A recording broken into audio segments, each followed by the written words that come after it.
Saya, Yulfial Fikri Nur, dosen mata kuliah Kebijakan Sektor Publik di Universitas Islam Negeri Sultan Taha Saifuddin Jambi. Semoga kita semua dalam keadaan sehat dan selalu diberi keberkahan setiap langkah dan gerak kita dalam menuntut ilmu dan pengetahuan. Di video kali ini, kita akan membahas materi tentang proses kebijakan publik. Tapi sebelumnya, jangan lupa subscribe, like, komen, dan share channel ini. Baiklah, sejauh ini, produk kebijakan yang dihasilkan belum sepenuhnya memberi jawaban atas persoalan publik. Hal ini ditandai atas kebiasaan negara dan pemerintah dalam proses framing kebijakan yang kemasannya bagus dan canggih, namun tak jarang hasilnya nihil substansi. Skenario kebijakan dalam teori Pareto disebutkan bahwa 20% kebijakan publik adalah faktor dan 80% adalah penyebab terjadinya. Artinya, kebijakan publik kritikal yang akan menentukan kemajuan atau kemunduran suatu negara. Proses kebijakan sektor publik dimulai dari tahapan perencanaan. Tahap ini dimulai dari perumusan masalah sampai dengan dipilihnya alternatif untuk direkomendasikan dan disahkan oleh pejabat yang berwenang. Setelah kebijakan sektor publik disahkan oleh pejabat yang berwenang, maka kemudian kebijakan sektor publik diimplementasikan atau dilaksanakan. Evaluasi kebijakan sektor publik bertujuan untuk menilai apakah perbedaan sebelum dan setelah kebijakan itu diimplementasikan, yaitu perbandingan antara sebelum dan sesudah diberlakukannya suatu kebijakan. Penyusunan agenda. Menurut Hayes, banyaknya permasalahan dan keluhan yang bersaing untuk mendapat perhatian pada saat tertentu hanya sebagian kecil yang akan mendapat perhatian pemerintah. Sebagian besar lainnya akan diabaikan atau hanya diberi perlakuan seadanya untuk kemudian diabaikan. Yang pasti terjadi adalah keberadaan berbagai permasalahan, isu-isu, dan tuntutan-tuntutan yang masuk melebihi kapasitas sistem politik untuk mengatasinya secara efektif. Oleh karena itu, yang terjadi kemudian adalah dilakukannya pilihan-pilihan. Jadi, hanya akan ada sedikit saja permasalahan yang akan ditindaklanjuti oleh para official policy maker. Maka masing-masing permasalahan harus bersaing untuk memperoleh perhatian para official policy maker. Proses persaingan untuk memperoleh perhatian dan para official policy maker sebagai dasar untuk pembuatan kebijakan ini disebut sebagai agenda setting atau proses penyusunan agenda. Menurut Anderson, untuk dapat mencapai agenda status, yaitu menjadi bagian dari kumpulan permasalahan yang akan mendapat pertimbangan yang aktif dan serius dari para pembuat keputusan. Menurut Cobbs dan Elder, dalam Derry, sebuah permasalahan publik harus diubah menjadi sebuah isu, yaitu hal yang menghendaki adanya perhatian pemerintah dan telah menimbulkan perdebatan di kalangan publik. Selanjutnya, isu tersebut masuk ke dalam policy agenda, yaitu tuntutan-tuntutan yang dipilih atau dirasa perlu untuk ditindaklanjuti oleh para pembuat kebijakan pada satu waktu tertentu, atau paling tidak ada rencana untuk menindaklanjuti. Konflik agenda bukan hanya sekedar isu-isu yang oleh pemerintah yang dipilih untuk ditindaklanjuti. Konflik agenda juga menyangkut interpretasi yang kompetitif tentang masalah-masalah politik dan alternatif pandangan yang mendasarinya. Aktor-aktor baik di dalam maupun di luar pemerintahan berlomba untuk mempengaruhi proses penyusunan agenda dengan berbagai cara, misalnya dengan mendramatisir satu permasalahan atau melebarkan skop permasalahan. Keterlibatan aktor-aktor tertentu, pemilihan tempat di mana permasalahan kebijakan itu diperdebatkan, termasuk penggunaan media untuk mengekspos permasalahan merupakan beberapa taktik untuk mendefinisikan permasalahan, di mana aktor-aktor tertentu memaksa pemerintah untuk menempatkan sebuah isu dalam agenda dengan menggalang dukungan dari publik. Mengajukan usulan tentang penyusunan agenda setting. Bagaimana permasalahan-permasalahan masuk ke dalam agenda kebijakan?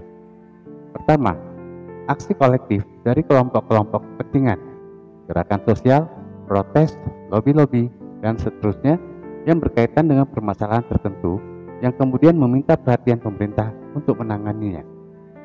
Kedua, political leaders juga menjadi agenda setter, baik karena dimotivasi oleh adanya keuntungan politik tertentu atau memperjuangkan kepentingan masyarakat atau sekedar memperbaiki reputasi politik mereka. Ketiga, hasil evaluasi atau pelaksanaan kebijakan tertentu juga dapat menjadi pendukung sebuah isu masuk ke dalam agenda kebijakan. Keempat, hasil evaluasi atas pelaksanaan kebijakan tertentu juga dapat menjadi pendukung sebuah isu masuk ke dalam agenda kebijakan. Hasil dari agenda setting adalah sebuah seleksi dari berbagai permasalahan dan isu. Agenda setting adalah proses penyusunan isu kebijakan dan juga strategi dan alat yang potensial yang menjadi dasar pembuatan sebuah kebijakan pada tahap selanjutnya, yaitu formulasi kebijakan. Formulasi kebijakan. Tahap formulasi kebijakan melibatkan lebih sedikit partisipan.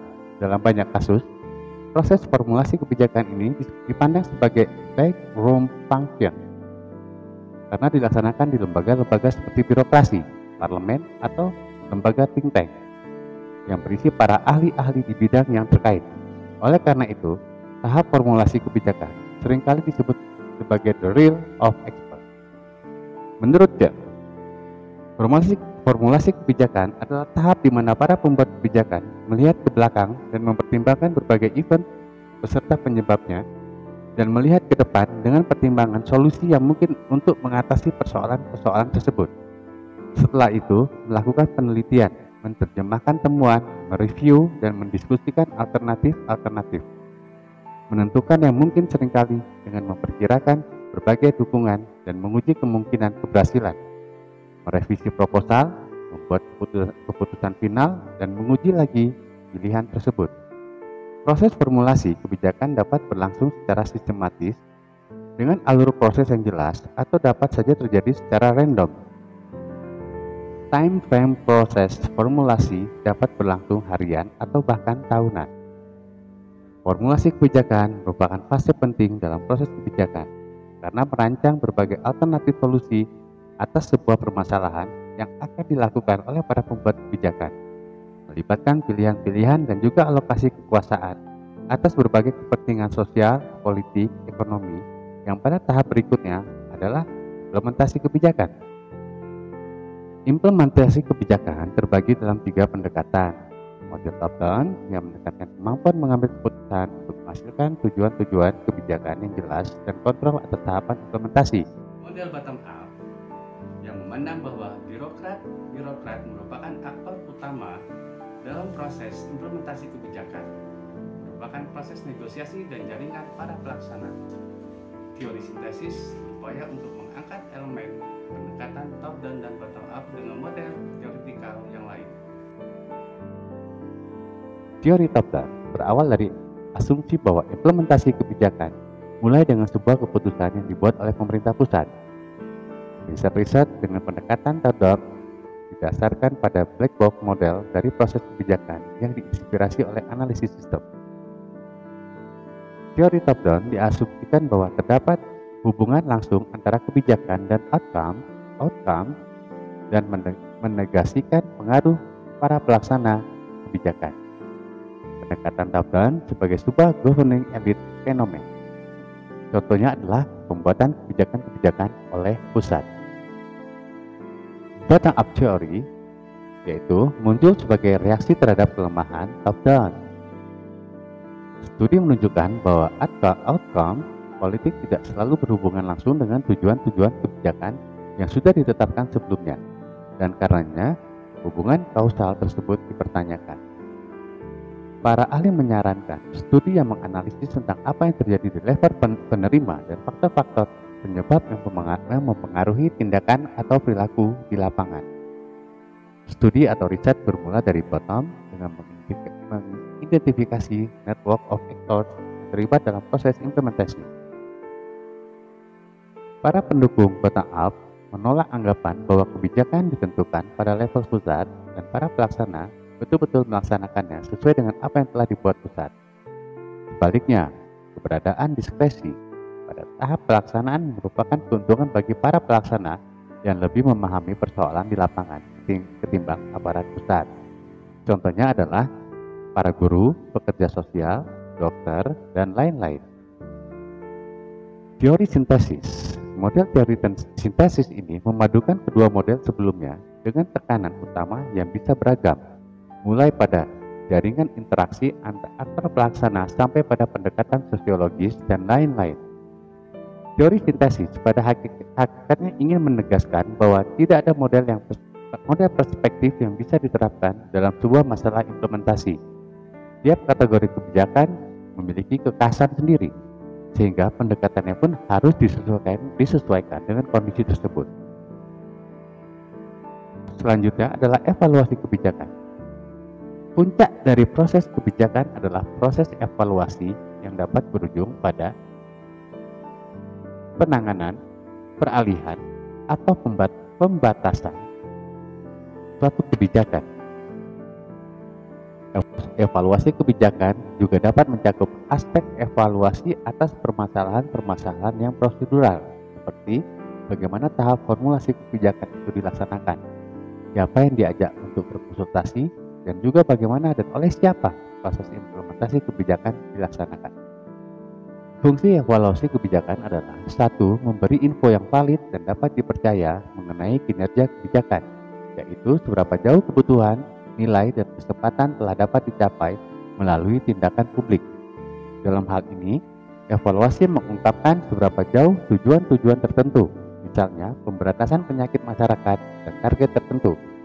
Kedua, evaluasi kebijakan memberi sumbangan pada klarifikasi dan kritik terhadap nilai-nilai yang mendasari pemilihan tujuan dan target dengan menanyakan secara sistematis kepantasan tujuan dan target dalam hubungan dengan masalah yang dituju.